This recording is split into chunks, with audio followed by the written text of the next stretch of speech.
Highway വികസന പ്രവർത്തനങ്ങൾ മുന്നോട്ട് പോകുന്നതിനനുസരിച്ച് പ്രതിഷേധവും ശക്തമാവുകയാണ്. 45 മീറ്റർ വീതിയിൽ 4 വരിപ്പാത നിർമ്മിക്കുന്നതിനെതിരെയാണ് പ്രതിഷേധം.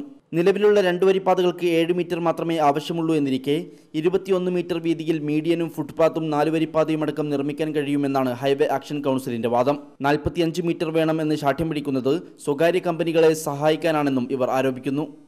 ഈ പ്രദേശത്ത് ഇവിടെ 30 മീറ്റർ സ്ഥലമുണ്ട്. ഇത് ഏതാണ്ട് 30 വർഷം മുമ്പ് ഏറ്റെടുത്തിട്ടുള്ള.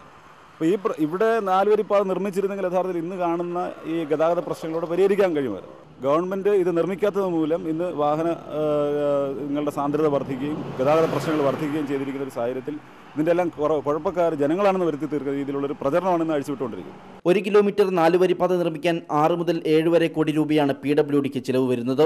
എന്നാൽ 16 മുതൽ 22 കോടി രൂപ വരെയാണ് BOT കമ്പനികളുടെ എസ്റ്റിമേറ്റ്.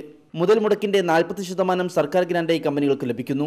അതായത് ഇങ്ങനെ മാത്രം ഓരോ കിലോമീറ്ററിനും 8 കോടിയിലധികം രൂപ സർക്കാർ തന്നെ സ്വകാര്യ കമ്പനികൾക്ക് നൽകും. അതിനു പുറമെയാണ് 30 വർഷം വരെ ടോൾ പിരിക്കാനുള്ള അനുമതിയും. ഹൈവേ സ്ഥലമേറ്റെടുപ്പിന് ശരാശരി നഷ്ടപരിഹാരം നൽകുകയാണെങ്കിൽ 40,000 കോടി രൂപയെങ്കിലും വേണ്ടിവരുമെന്നാണ് കണക്ക്.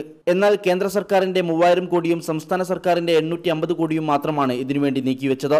കൂടാതെ വളവുകൾ നേരെയാക്കാൻ എന്ന പേരിൽ ചിലയിടങ്ങളിൽ സ്ഥലം കൂടുതൽ ഏറ്റെടുക്കുമ്പോൾ ചിലയിടത്ത് സ്വകാര്യ സ്ഥാപനങ്ങളുടെയും മറ്റും സൗകര്യമനുസരിച്ച് അലൈൻമെന്റിൽ വളവ് വരുത്തിയതും പ്രതിഷേധത്തിനിടയാക്കുന്നു.